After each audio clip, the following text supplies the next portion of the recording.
Okay, so I'm going to talk about my experience with the Bluesy Piece that I just made. All right, so where am I starting here? 12-bar blues. So the two learning books I have done, the Bastian and the Alfred, the book ones of them, they mention the 12-bar blues. So I'd heard of them. I thought I kind of knew what they were. I've played multiple songs using the 12-bar blues out of those books. And then I took a class called songwriting back in May this year, and the teacher went over the 12-bar blues. And it wasn't anything I hadn't heard before, which is fine. But she started saying that, the 12-bar blues is actually used in a lot of songs, which I didn't know that. She said it was used in a lot of rock songs by bands like the Rolling Stones, the Beatles, Aerosmith. And then she started pointing out where the chord changes happened in the 12-bar blues in some specific song examples, in several songs, like a couple of them being Black or White by Michael Jackson, and I still haven't found what I'm looking for by U2. Well, I found with every example song that she gave, whenever she was pointing out the chord changes, I wasn't hearing them. And I started to realize that I really have no idea what the 12-bar blues is. Like, I get that it's chords, and it's 1, 4, 5, but outside of that, it's just like, I'm not sure how it got by me this long, but it did. And apparently I didn't know what a chord progression meant either, which, by the way, it's just, I think it's just the order that chords are played in. So, yeah, thankfully I have a guitar friend at work who I was talking to about these music classes and just telling him what I learned every week. And we started discussing the 12-bar blues since I was so lost on it. And thankfully he was able to clear up this mystery for me. So I guess I'm going to point out I'm going to show you the chord progression, so just in case you don't know what it is. Okay, so yeah, okay. So it's just 1 1 1 1 4 4 1 1 5 4 1 1. This is Roman numerals. So each chord here is supposed to represent a measure. So there's 4 times 3, there's 12-bar blues. So if you don't know anything about chords and stuff like that, you don't know what a 1, 4, and 5 chord are, that's fine. Just know that the 1 chord is the lowest, sounding and pitch of the 3. 4 is higher than 1, and 5 is higher than 4. So you got low, middle, high as far as pitch goes. So that's the 12-bar blues, which, I kind of knew that, already. But when I didn't know, I don't think I understood what it sounded like. So I thought it was going to be something like, so I'm going to play in the key of C major. So a 1 chord, I think it's just C, so, right? And then a 4 chord would be F. And then a G chord or a 5 chord would be G. So I thought it was going to be if I play this, the last line here, the 5 4 1 1. So if I do that, I thought it was going to have to be something like,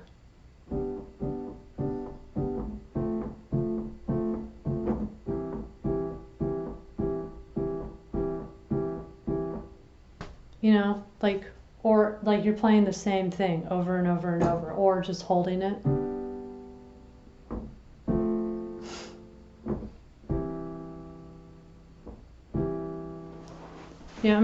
You can do that, but I didn't realize that you didn't have to do that. So I was listening for something like that whenever the teacher's pointing out the chord changes and stuff, and I'm trying to listen for the 12-bar blues in these songs. I was listening for something like that, which, yeah, you're probably, I don't know if you're ever going to find someone playing it like that, but maybe. So that's why I couldn't hear it, because I really had no idea what it sounded like. I must have not grasped that in my learning books somehow. So,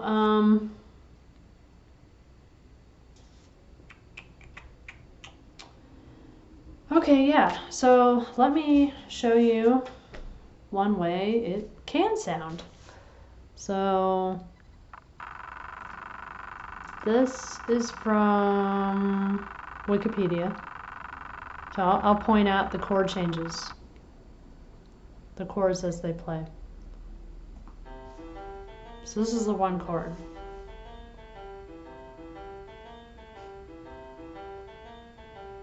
Four. See, it's higher than one. Back down to one. Up to five. Down to four. Down to one.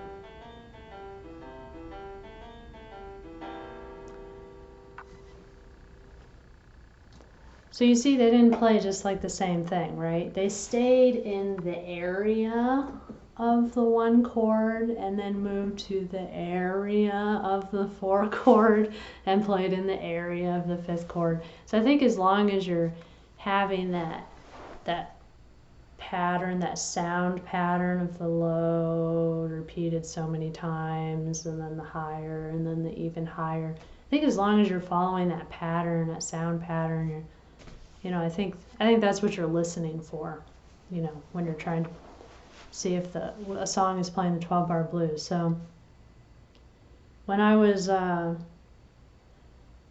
first getting ready to create this little bluesy piece I created, I was, I had refreshed my memory on what the 12-bar blues was and all this stuff. And actually, when I had it, I was thinking about 12-bar blues a lot. And then a song popped in my head. So I might as well show you this one too. It's actually from the game, the Super Nintendo game Earthbound. The Runaway Five band in there. They're like, if you just, I think, what is it, an Onett, where they're, you walk into their, like the theater that they're playing in, and the background music in there, it plays the 12-bar blues. And it sounds similar to what you just heard. So I'll go ahead and play that so you can hear it. It does a little bit of a weird thing at the end. It only does 1, 4, 1, and then it does some weird stuff and then starts over. But still, you get the idea. And it's going to have a solo on top of it this time. You're not going to have just the 12-bar blues. So you'll have the 12-bar blues, which in this case is the rhythm. I figured out what rhythm meant, like rhythm guitar. And then you'll have the solo on top of it. And then since it's someone playing through a game, you're going to hear some text on the screen. So just kind of ignore that stuff and try to focus on the 12-bar blues part. You're going to hear it first. So I'll point out the two chord changes it has, and then I'll let you listen to the weird part. The part that doesn't follow that standard. This is one chord.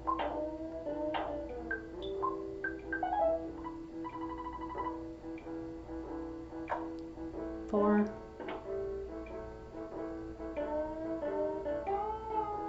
Back down to 1.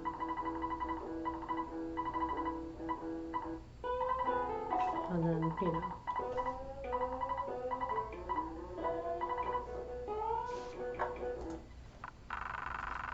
cool sounding, but so there you go. I had no idea. I've been playing that game since I was a little kid. I still play it. And I had no idea that was the 12-bar blues. So good job me. But now I know. Now I get it. I can tell you that that's what that is. So that's pretty cool. And I'm sure it uses that in other Runaway Five spots. So I thought that was cool. And I'll give you one more example. So this one, it also has it's someone playing on YouTube. It's Pianote, Pianote. So what you're going to hear, just ignore the right hand. And the left hand, what he's playing is a much faster, better version of this. And again, I'll just play that third line, the 5-4-1-1, so you have an idea of what it'll sound like. So,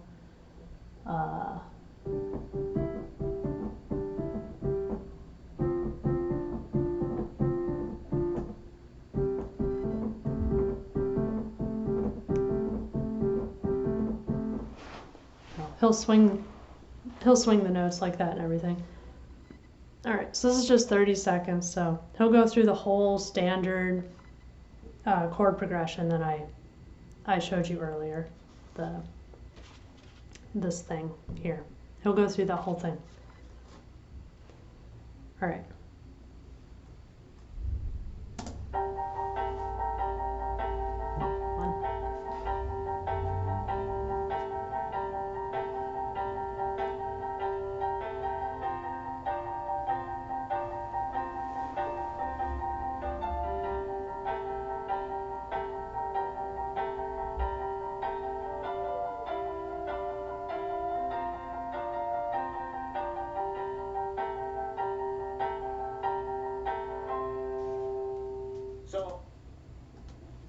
Okay, so there you go. I think you probably have enough examples by now that hopefully you're where I'm at and you feel like you actually understand what the 12-bar blues is now and will be able to hear it in music.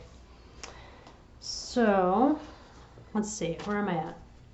Oh, another thing my guitar friend did for me is he actually made me his own Bluesy Piece. And this is kind of how I ended up making my own. So he made one. He played the 12-bar blues on a guitar, and then he put a guitar solo on top of it, and he sent it to me, and he sent me the two parts together and separately so that I could actually hear the 12-bar blues on its own, you know, hear the chord changes without the solo getting in the way. So that was pretty cool. And then he challenged me to do the same thing, which it's probably a good idea. I've never really done anything on my own on piano because, I don't know, it's piano, it's hard, it's an instrument, I don't know what I'm doing. So it was a good challenge. So, you know, I'm supposed to play the 12-bar blues, and then I would put a solo on top of it. And then with the solo, I would use the blues scale.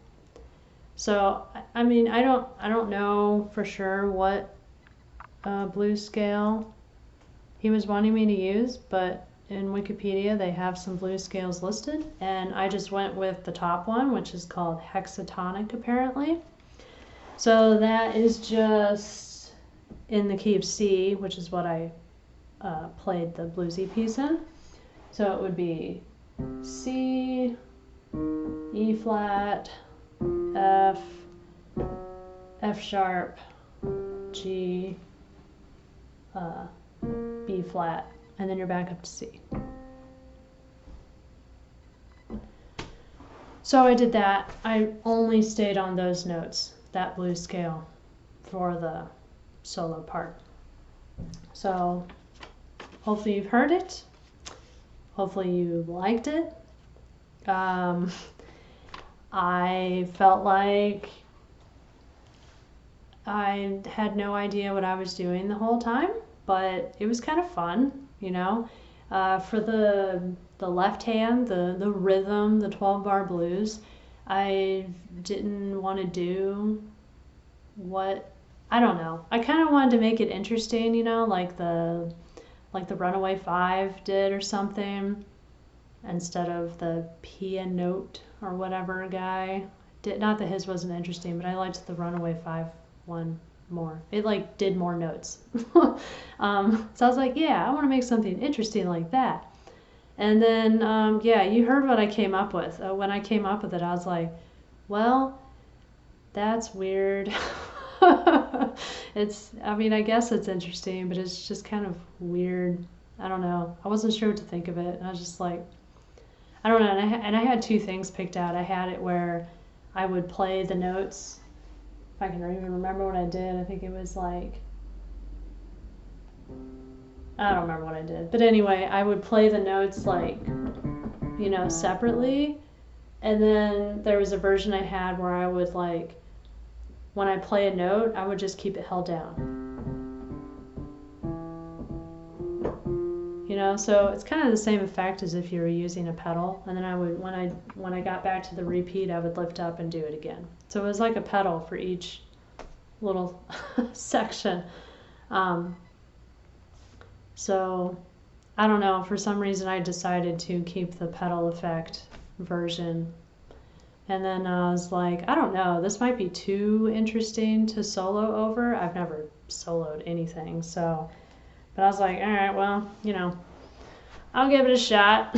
Worst that's going to happen is it doesn't work out, and then I just have to make up a different 12-bar blues thing.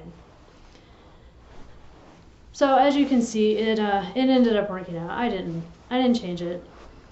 But the solo part, oh, but you can see that my my low-level piano skills really shined. I didn't really think about using a metronome. I was just like, this should be fine, just doing it by ear or whatever. I actually did pretty good. I think if I remember right, it's around 113 beats per minute. And I actually matched it up with the metronome after the fact, and it fit pretty well until I switched to the 5 chord, and then it fell back and it slowed a little, you know, like half a beat or whatever, 2 beats or whatever it is, right? And yeah, apparently that transition from the 1 to the 5, I wasn't doing it fast enough. It wasn't easy, so whatever. Other than that part, I stayed pretty on beat actually, so that was cool. For the solo, another example of my low-level piano skills shining. I didn't know what to do. I've never, like I said, I never like came up with anything on an instrument before. I've never soloed, you know, I don't know. So now I was trying to like listen to what the other songs like I just showed you were doing, and it's like, I don't know, this isn't helping me. I don't know what to do. So I just came up with something random and was just like, yeah, sure, this sounds okay. And I got the first half. If you notice, I play the 12-bar blues twice. So I'm referring to the first half as the first set of 12 measures, I guess, and then the second half is the second set. So the first half wasn't too bad coming up with a solo, but the second half I struggled a little bit, so it's even more simple or more sparse than the first half, but whatever. I don't know. I think I had some cool sounds in there, and I think overall I like it. But yeah, it's definitely my first time ever doing something like this, and it's obviously not professional. The solo didn't always land at the exact right time on beat, you know, but neither did the rhythm, so whatever. And yeah, I don't think I have anything else to say. It was, I mean, I'm just hoping that this will kind of help me move forward and, you know, making my own song someday. Yeah. Yeah, we're good. That was it.